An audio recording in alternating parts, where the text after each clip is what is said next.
let's just like put things straight. Let's just put it to bed here with like actual information, because all we have right now is Scurry's book, what Solo has said, but then everyone else has really dodged the issue, where it's just like, well, everybody's moved on and nobody wants to talk about it. Like I'd love to hear what Lil has to say. She was a captain. I'd love to see what Christy Rampone has to say. Like, they were the leaders, like in the dressing room. Like, what do you mean it was splintered?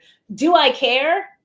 I don't. Do you know what I mean? Like, I'm just curious. Like, I'm like, if you like, I mean, look, apparently Hope needs to, put out a documentary on Netflix, and apparently Brian needed to talk about it in her book. That opens the door to talk about it and stuff like that. I wasn't there, but I do have my opinions from the things I've heard and everything, and the things I saw, and it was unacceptable and embarrassing.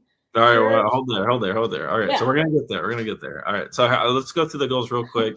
Okay. I have looked for like quality video. The video I'm gonna play is from Fox, and it's good quality. The camera work isn't the best, but also for whatever reason they put the goals out of order.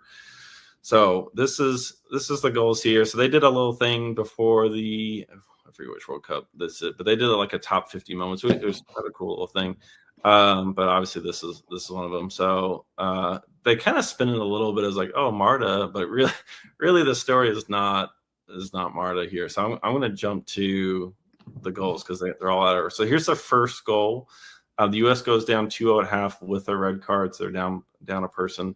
But this is the opening goal, and I think and they're going to go quick here. So I'll try to work around this, but. This is one of those where when you see this goal, it seems like, oh man, like y'all are not on the same page. Like, it's communication. That ball should have just Bryce should have just been able to eat this up, and it's just communication. And this goes to, is there a disconnect because you haven't been playing together? So is there a timing issue? Is there like a lack of communication here and everything like that? And that's what it looks like to me. Like, this should be Bry's ball. Yeah. And that's the bottom line. Yeah. And I think this is every coach's nightmare when it comes to changing the goalkeeper, that something awkward like this happens where it's like, yeah, y'all don't. But I'm gonna tell you, I remember the feeling. And you felt this sense of this is going downhill. Yeah. And when watching the game, I felt incredibly bad for Bry because of all the drama around it. And I'm sorry, I don't know if the clips are in here, but watching, Hope's face on the bench and knowing the type of atmosphere that created on the bench and everything. And they kept panning to her, and just, you could feel it from here, from the US. And you just felt like it was just like, this isn't going to go well, because you could feel the energy from the team going, like, it was like, almost, it's like, the two splintered groups, like, see, I told you so type of thing, instead of, okay, guys, we got to squash everything and we got to win this game. Let's all come together. So go ahead. I told you so later, but yeah, right now. Yeah. So I get that it was in some sense great TV, because it was, again, one of the more dramatic things within the national team, goes for all the wrong reasons. However, like you're saying, it was kind of feeding in the wrong direction. It just kept going. So they're down 1-0. The U.S. ended up losing this game 4-0. But the second goal, again, this is out of order here. The second goal, I don't think there's a deflection here. But basically, we've got some lateral movement from the top of the 18. You've got a little bit of a runner here. It might get tapped. I don't know, but you can tell she gets a palm on it. But I think all the movement here, and I'll play it in real time here because play it in real time. Yeah. It's something that, like, it's a bit of a soft goal. I think we can all look at that and say that. I think the first goal is kind of like a bit comical for me, for Solo to be like, "Why would have saved it?" It's like that's not like a shot. That's like a things. It's an own goal deflection. Yeah. I mean, the argument Solo can make is that we would have been on the same page and the communication would have been, but you don't know. Here, I think. Look, I think that is that Piercy. I think that is that Rampone. Maybe, I can't tell. I think, it looks like it. I think that their far post is covered. I think she's only going near post, and I think that Bry knows she should make the save. Now, if Solo wants to say she would have made the save, look, you can always say that, but then there could have been other saves that Bry made that you wouldn't have made, so you don't know. right? But I think the biggest thing that comes back to this is the atmosphere around the team. It was a head down, losing atmosphere, and you helped create that. So I'm sorry, but that's just as dysfunctional as bad saves. Yeah. So, it's just as toxic. So yeah, no, it's more toxic. So I'm sorry, I just don't agree with it. So yes, I think that this is by far, and I'm sure Bri will tell you, not the greatest game she's ever had in her life. Well, no, I think she's been pretty open about that. But I think this is a perfect game to like help people zoom out a bit, because we can look at the goal and actually looking at the replay again. Like I think she actually does get deflected. But you look exclusively at just the moments on the field, you might come to some conclusion, but when you zoom out any amount, even just a little bit, and you think about like, well, this was happening, and the first goal was this, but also the team stuff, and then this is that, like these sort of moments start to make a lot more sense. Mm-hmm. And it starts to like, oh, actually. You look at and you say they're not playing as a team defensively. They're disjointed defensively. Like even on the last goal, you had pressure cover. You didn't really have pressure cover balance properly. I think that, I think there should have been better pressure on the ball. It's not a difficult shot from the top of the box. Let her have that shot 99% of the time. Bri has that save. But at the second time, if that was Piercy, I'm not sure who that was, but why are you so deep? So you even allow that runner to kind of screen Bri and everything. Like, why is that run so deep in the box? So we can pick apart the defense here as well. But I think that comes down to the team just not being together, playing. So just let them play. Else we're going to be here for hours. This is, I think, in today's game,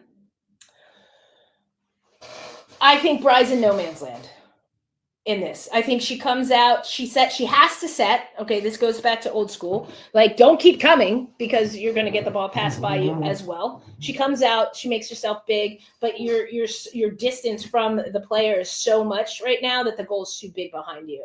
And she just tucks it in away. Bri's got to close space faster, so she's at about 3 yards closer to the player. She's too far here, right? So her timing coming off her line on this is way too slow. And everything. Again, disjointed. Where's the defense? Yeah. Where's the organization? So I'd have to go through the full game, which is actually on YouTube. But that's a very odd setup here. Like, why is she there with the ball? What has happened here? So absolutely, I think the fourth goal, it's probably like maybe not only the goal of century goal ever. I don't know. This is a wild goal to see from Marta. Who else?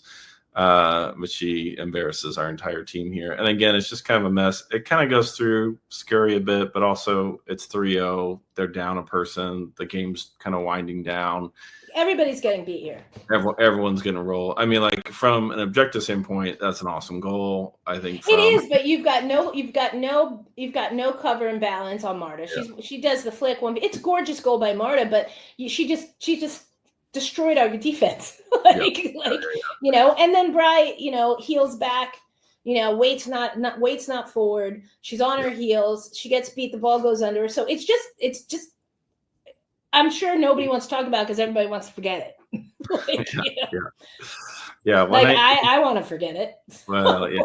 And I think this game is actually a great example to completely put the technique and tactics, not maybe all the way off to the side, but pretty far off the side, and really look at hey, look, the real core of the problem here. What is that seed? It's not, oh, she didn't find her set position. That is not the issue here.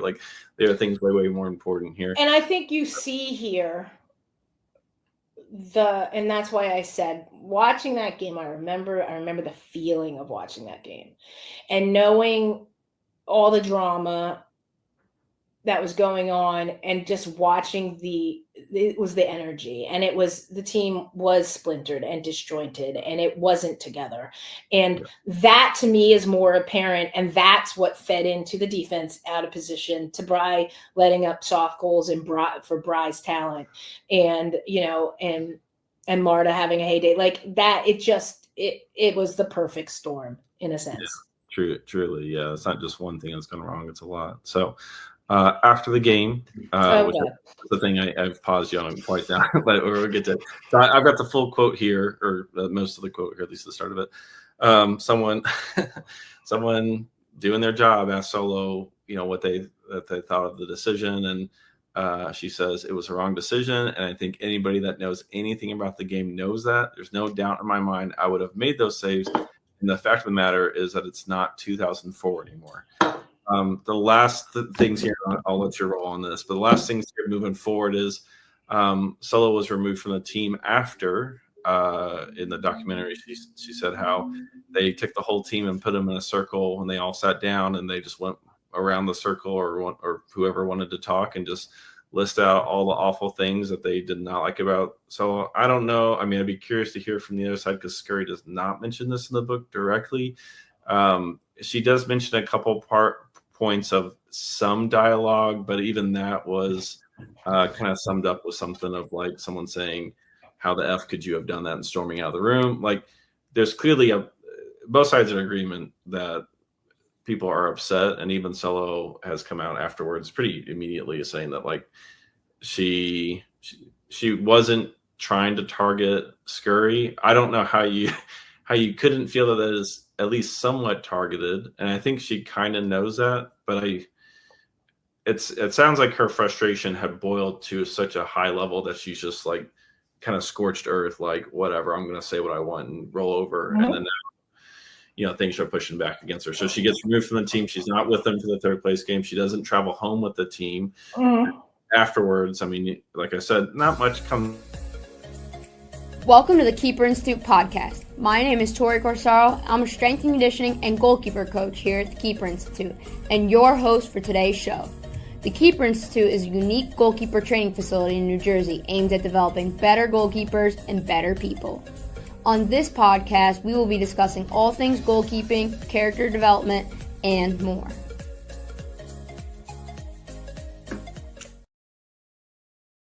No, I just did it. It started. Oh.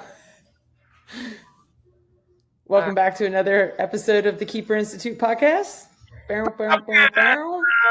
Change of scenery. You're in Jill's kitchen, and I'm in Jill's office. How does it make you feel? I'm uncomfortable. You feel a little bit uneasy? No, I trust that you're going to take over the helm well. Yeah, I wouldn't disrespect your office. Not this place. No. And it's beautiful now. It's great. Somebody had to be in there. If exactly. It wasn't me. Mm-hmm. I mean, gorgeous. All right. Well, you guys, enough about the office, although it does look amazing. And if you're watching, you'll get a chance to see that. If you're just listening, use your imagination. It is the end of the year, and we are just so excited to get a chance to kind of recap 2024 with all of you. And who knows, maybe we'll foreshadow a little bit of what we're excited about in 2025. But I can't believe how fast this year has flown by. It has been an exciting year. We've had an opportunity to work with so many amazing goalkeepers and just create amazing relationships and connections with new interns and college players and some pros and so many youth goalkeepers that have come from across our country to come train. And we're just more than anything else grateful that people take their time and their hard-earned money to do that, but also just grateful that we get to do it with so many great people on our staff, because that's what it's all about, the people, right?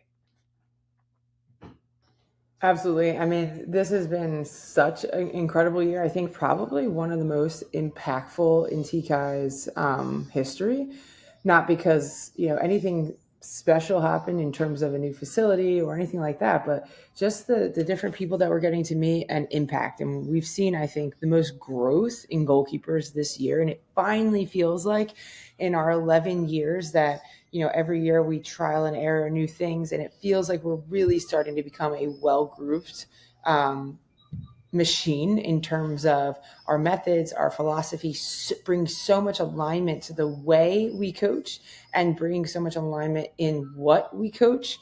I think things are starting to become more clear as we are getting deeper and deeper in the trenches, and also expanding the number of people that have an influence over TKI. So it's been pretty exciting. It really has, which that is just a great segue for what we're going to talk about today, which is just 3 of our most impactful things from 2024 in, the eyes of Jill and myself. And, obviously wouldn't be Jill and I, if it wasn't a list, and it wasn't a list of 3. Those are our favorite. Lists of 3 and lists of 5 seem to be our thing. But number 1 is just the encouraging feeling of the fact that our methods that we've created and the way we're trying to develop goalkeepers really feels like it's starting to stick. And I'll share personally, a couple weeks ago I texted Jill after we had this Juniors Plus class, which was an invite only class for some younger goalkeepers and then some middle school age goalkeepers, and I was like, wow, Jill, I just ran this session and it was just so incredibly encouraging, because a couple of these kids have been coming into TKI for X amount of time, and without being asked, the way they were self-reflecting and the way they were intentional about the session, the way that they took things that I know they had learned in the past, but not necessarily that day, and begun to apply them in a game realistic setting in the session that we were putting on, was so cool to see. It's just like, you don't know when learning's happening, but you can almost feel it when it does. And I think that that's something that a lot of our coaches would say they're experiencing with their individuals or goalkeepers that they've worked with in a group for a while now. Yeah, I think this has been an incredible year for us to develop as coaches and to really start to unravel the way that we specifically talk about goalkeeping. So for example, TKI now, we have our own principles of goalkeeping. We have established what those principles are, those sub principles, and that's how we teach. We don't teach by just a technique. We're working on catching and it has to be done this way. We're working by principles and we're shaping and designing our sessions based on those principles. So how do we define what success looks like in possession, and what do we define as what success looks out of possession, right? Defend the goal, right?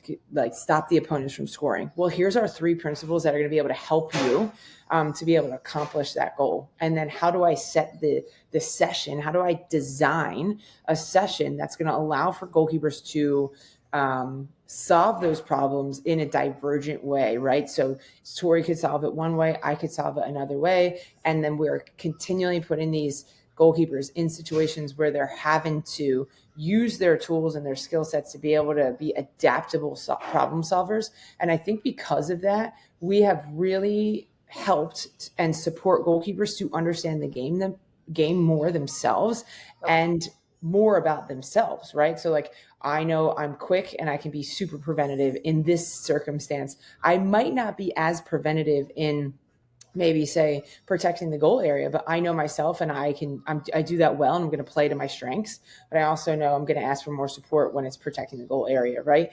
And the more I think as coaches that we can help players understand the game and themselves more, the more beneficial it's going to be for that player in the long term. It might be, a little messy in training to begin with, but in the long term, they're going to have a greater understanding of the game, which I think if you poll a lot of coaches in our country, what's wrong with American goalkeepers is they'll say they're robots and that they don't understand the game. And so we've taken that feedback and we've tried to figure out how do we then help to create more autonomous, flexible problem solvers. And we do that through a multitude of different ways that encourage goalkeepers to communicate with each other and ask questions and be more curious about how they can interpret the game specific to their skill sets, and how do they fit their skill set within their team strategy. And this year we've seen explosive growth, and it's been fun to just like stand back and watch, and just stand back and watch all these goalkeepers just thrive. And not only the goalkeepers, but the coaches as well. Like, it has been remarkable to see the growth, and I say this in a very non-condescending way, but like to see the growth in like Kieran this year, who has just been like, I'm so hungry to learn and I want to be better and I want to support goalkeepers' growth in their journeys. And here's how I'm trying it, and like trying to collaborate more, or even like Cam really stepping up to talk more about the game and help us now that she's in her journey to play again. It's been really helpful to be able to have those moments of collaborate and conversation. And it's been so fun. It's so hard to coach this way, but it's so fun. Yeah, it is. It's just so cool. Like when you see things take fold and you get a chance to watch goalkeepers do things that maybe they weren't doing a year ago. And, it's a testament to them too, and them coming in here and working and being willing and vulnerable, because it's a vulnerable experience to be like, I might go to training and save 5 balls today, but maybe I'm learning in that, and I think that we've had a lot of people who have bought into it and invested in themselves in that way, and it has been a lot of fun. And that's why we do it, because we love people and we love goalkeeping, and helping people while doing something we love is the best. Can't beat it. And I think too, Tori, you know what else I really love about it is like the way that we coach is reflected in our beliefs and our values, right? So like, for example, we ask goalkeepers to be brave, try new things, be creative, explore, and we remind people that learning isn't linear, right? That you're not just going to keep getting better and better, or else, ultimately you would never need to train anymore, right? And I think we reflect that core value and those beliefs within our own coaching as well, right? Like, hey, we're going to try something new that we've never done maybe outside the box a little bit, but we're going to see if it helps. We're going to see if it supports you. And I think, you and I and all the coaches at TKI are so willing to hear feedback and listen, at the end of all of our sessions. What did you like? What did you not want to do ever again? How can we change it to meet your needs, right? Even within a session, we might say that. How can we change this to suit your needs? And I think that, I don't know, there's just something about like acting in accordance to your values and your beliefs, and being the first person to step up and be like, this is how we want you guys to be brave. And so, you know what? I'm going to be brave today. Yep. Yeah, it's fun and it's enjoyable. Speaking of fun, number 2 on the list is we have gone bi-coastal. I'm not going to lie to you, that doesn't feel like a real word to me, but you used it, so I just assumed that it was. I just love it. 1, it's a chance to go out to San Diego, so who doesn't want that? It's so sunny and lovely. But 2, we get to work with a population of goalkeepers that we just typically wouldn't get the chance to. And starting our year out last year there was awesome, because then some of those goalkeepers then came to our summer camp or came for a clinic and a long weekend. And we were able to just kind of make relationships with athletes that we might not have had the chance to otherwise, besides on social or through this very podcast. And we just want to help as many people as we can. And, there's training all over the world, realistically. So the fact that you would choose to train with us just always means so much to us. And getting a chance to do that with more people is always something we look forward to. Maybe people don't know the backstory of how we ended up doing some stuff in San Diego, but most of you guys who listen would know that my sister-in-law is Kaylin Sheridan. So we had the opportunity to draft her at Sky Blue, and Marie and I coached her, and then invited her to stay for pre-season or off season, and just a relationship emerged from that. Not only between Kaylin and Marie and I, but also Maria's sister Dom, who married Kaylin. So now she's like part of the family. Relationship truly emerged. Yes, it really did. And she played for Gotham, which was great because Dom and Kaylin were here year round. And then she decided that she was going to stretch herself and challenge herself and go to San Diego, which was really difficult for the family because we wanted her to be here. But we totally were in support of her new endeavor and her new challenge that she felt was going to be right for her career, to go to San Diego. And so a couple of years ago, Kaylin asked me to train her while we were on family vacation in Florida. And I was like, cool, let's invite some other friends. So Katie Lund came, and Aubrey Kingsbury and Mandy Hott, and it just turned into this like goalkeeper camp preseason training, and it kind of like took off. And now we're like, great, we want to help, pay for some of the things for these pros, and like, let's do a camp that can kind of balance it out beforehand. And now we get to work with this coming up next week, 150 goalkeepers that we might not otherwise get to meet and get to support and get to see the smiles on their face when not only do they get to meet some of the people that they watch on a weekly basis in the pro game, but be influenced by them, to hear some of their journeys, to hear some of their feedback and their insights about their career. And it has just opened the door to so many cool and unique new relationships that we've seen the impact of the TKI team now across the country. And it's fun to be able to nurture those relationships throughout the year. Sure is. And look, we're headed back. By the time that people are listening to this, we'll be packing our bags and heading that way. So if you haven't signed up, I mean, at this point, you might have just mere hours to do so, but why not? Well, Yeah, we're almost sold out. We are getting very close. So by the time you listen, we might be sold out. But just know that we'll be back. All right, number 3, and I'll be honest with you, this might be my favorite, and it's like just one of those things in coaching that remind you why you do it, or like a reason you do it. And this year, I think we've had a lot of goalkeepers that have achieved their dream or like one of their big goals, whether it be to make their varsity team, to make a new club team, or to sign their first professional contract. And getting an opportunity to work with those goalkeepers and be a small part of their journey is very, very special, and it's something that we'll never take for granted. And these goalkeepers, they work really, really hard to do that. They're training tirelessly. They're in the gym. They're asking for feedback. They're watching game film. So to know the hours they put into it, and to know that it's probably a dream they've had for themselves from a young age, it just feels very, very cool and inspiring to watch them kind of let it all come full circle.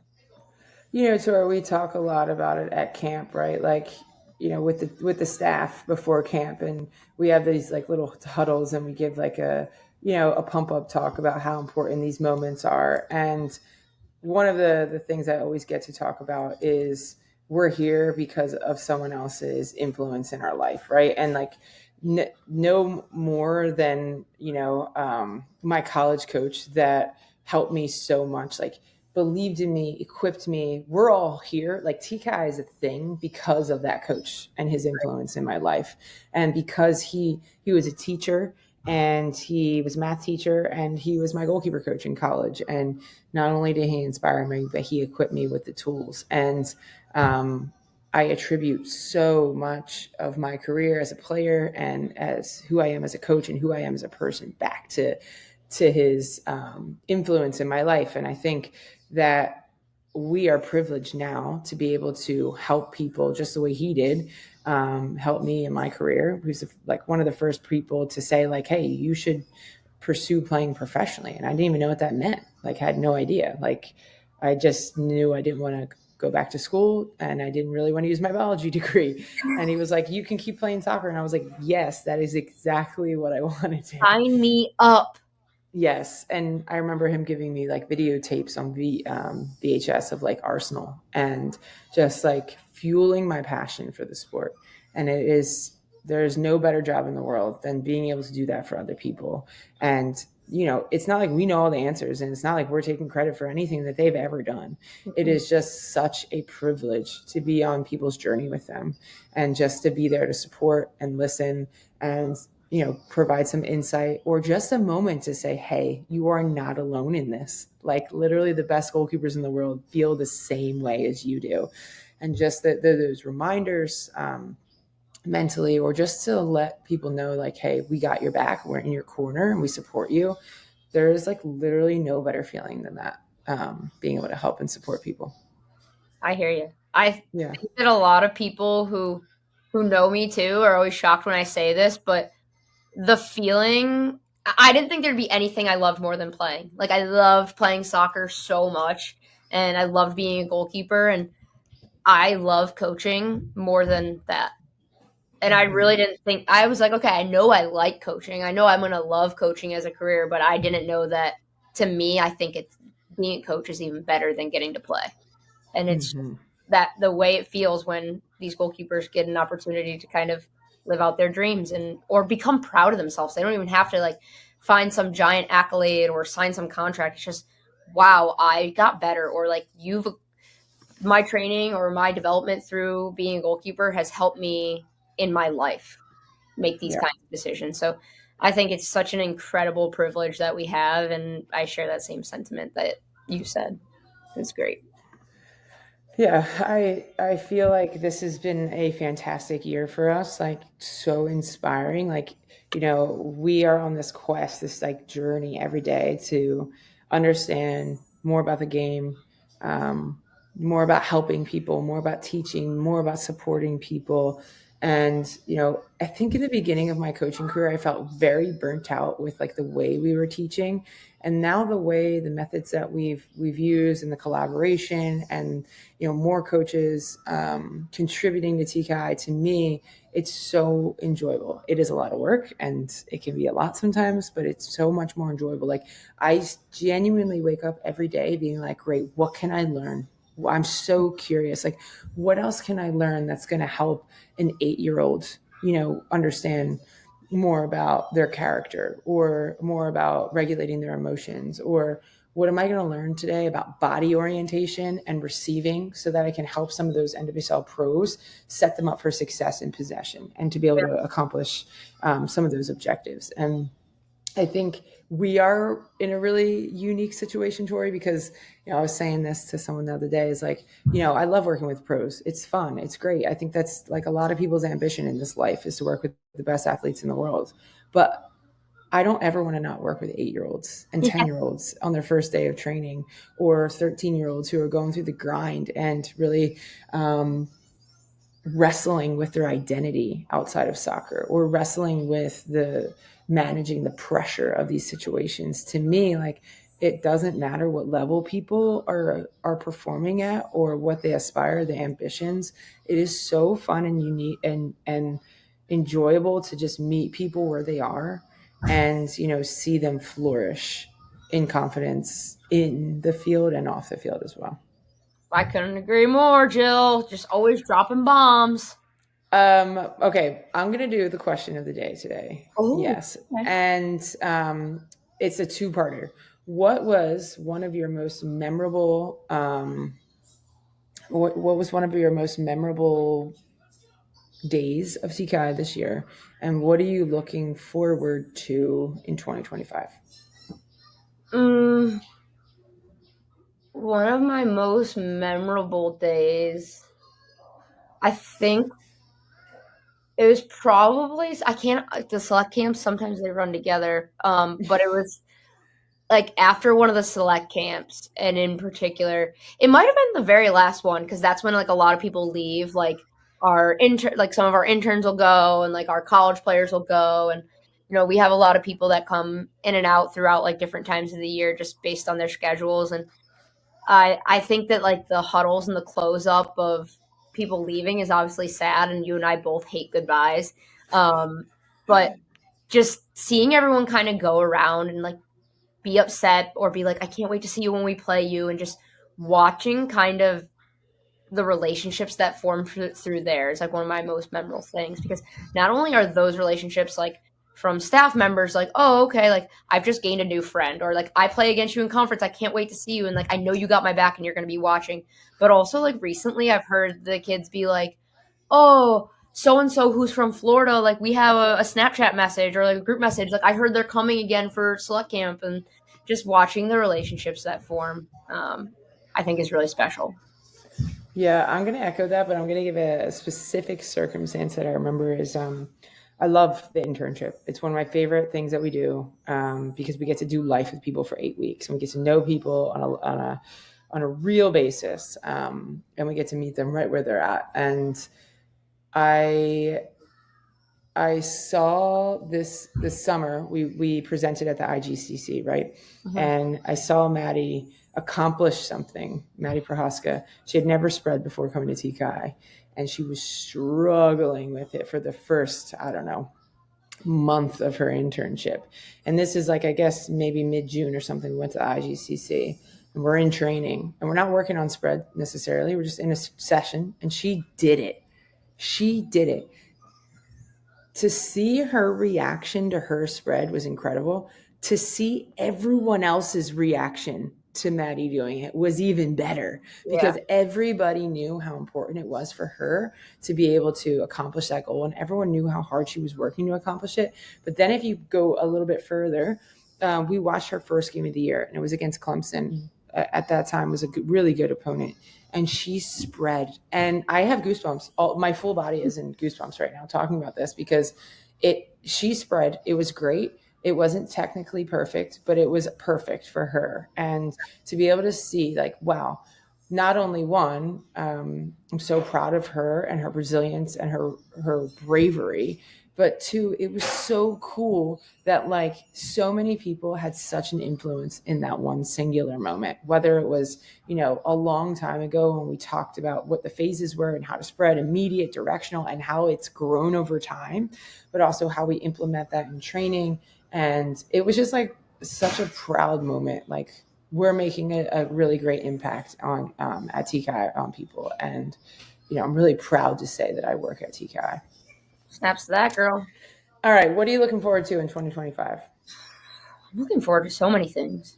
Is it just TKI? Or is it? Yeah. Which one? Yeah. Let's just, or personal or TKI. It doesn't matter. Okay. I'll stick with TKI. I'm very excited for that, like, May, June grind. I just think that, in particular, in the beginning of the summer, like, everyone is just so excited to like, be back and be together. And sometimes I can't come here because I can't get work done because there's so many people, but Yeah. so enjoyable. Like, every session you have, someone's wanting to help you and, like, assist you, and we're all about collaboration here. So I think the more that we can have people here, it also is like having a full house. It's fun. It is just always fun to step into the doors and know that you're going to get to work alongside and collaborate with people that you truly, truly care about. So, Yeah. June. I think there's three things that make TKI really special. You hit on one of them, is the people. We're just, the people that come through our doors are just really special best human beings, whether it's day one goalkeepers, the parents of those goalkeepers, the coaches, everybody is just really special. And the people is what make TKI what it is. It's not the walls or the building. Right. I think the second thing is the environment makes TKI really special. And the last thing is our education. And that's what I'm really excited about. I'm excited because every year we put a little focus onto something new in our industry and to set us apart from the traditional way of coaching, more toward a more contemporary or modern way of coaching, which is evidence-based, science-based. And, a few years ago, we did more 1v1s and we did some in possession. This last year has been understanding more about teaching. And I'm not sure what 25 holds and where we're going to go, but I think we have so many people who are on board and want to contribute and want to learn and grow together to make TKI even better. I'm so curious to see at the end of 2025 what we've come up with in terms of, whether it's more presentations on passing detail or scanning or more principles to add to our list or a reframing of some of those principles. But I'm just excited about us moving the needle forward in goalkeeper education. Absolutely. I can't wait. It's going to be a good year, you guys. We're super excited. We're never not excited, really. But besides the point, 2024 has been great. Thank you so much if you're listening and if you've been listening. We appreciate you and we hope you know that. And if there's anything we can ever do to support you on your journey or there's topics you want to hear, again, we cannot wait for 2025. Maybe give you some of those topic ideas that you throw our way. And if not, we'll find something to talk about. Boom. We love you guys so much and we want to support you. Reach out, please. You have needs. Ask for your needs to be met. If you take nothing else away from this podcast, ask for your needs to be met. People want to help you. You heard the woman. We'll catch you later.